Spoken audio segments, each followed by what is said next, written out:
Welcome to the shop, where today I will be installing HighLifter's new max clearance front forward control arm kit. Now the first thing you're going to do is jack up the back and support it on jack stands, and just so you got the wheels off the ground and all the weight off the suspension. Then you're going to want to remove the front wheels. With the wheels out of the way, you can loosen the jam nuts on the tie rods. That way later on when you take them off, it's already loose.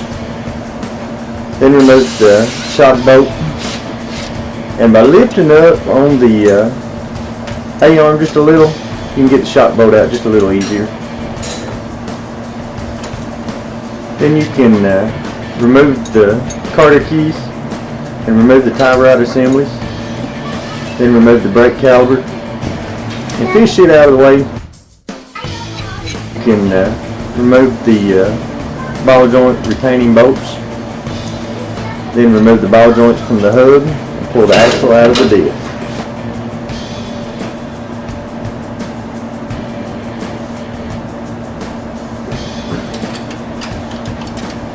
Now you're going to need to loosen and remove the bolts that hold the A-arms in place. And you don't have to remove the front cover to do this. If you wiggle the A-arm just a little, it'll slide right off the bolt.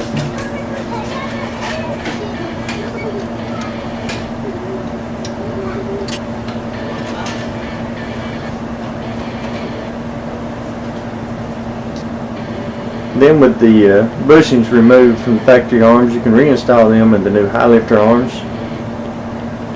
With them installed, you can grease the pins from the factory arms and slide them into the HighLifter arms.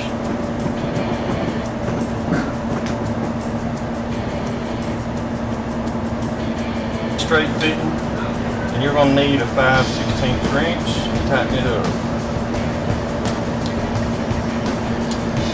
The ball joints can be reused if you've got good factory ball joints, but mine were shot, so I went ahead and replaced them with a set of quad boss ball joints. When you put your ball joints in, make sure you're locking C-clip. Make sure that it locks in good.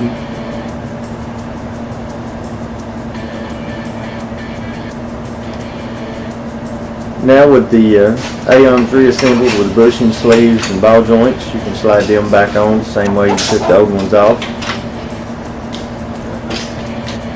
And I done the first one, I done the bottom one first.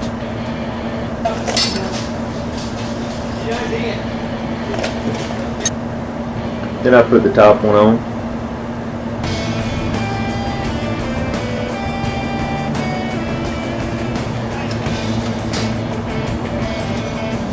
You're going to make sure that you clean and grease the sponge on the axle real good before sliding it back in.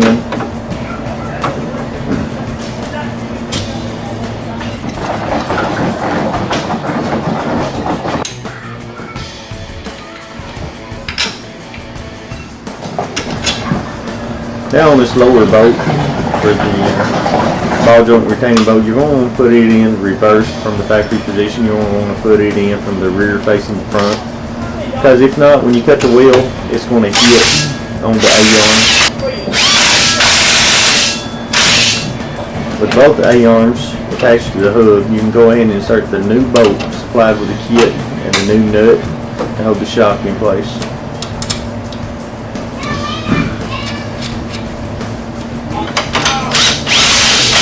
Then you can thread your jam nuts off and the tie rod.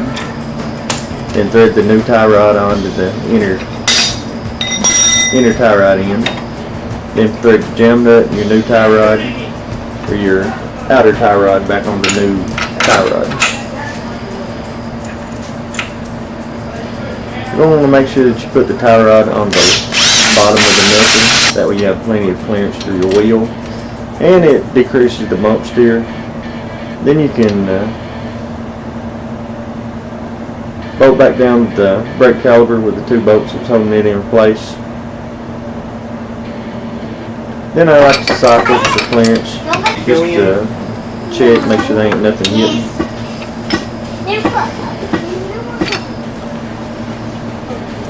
Then you put your zip ties on the arms to hold your brake line. That's just to keep your brake line from getting hung up in something.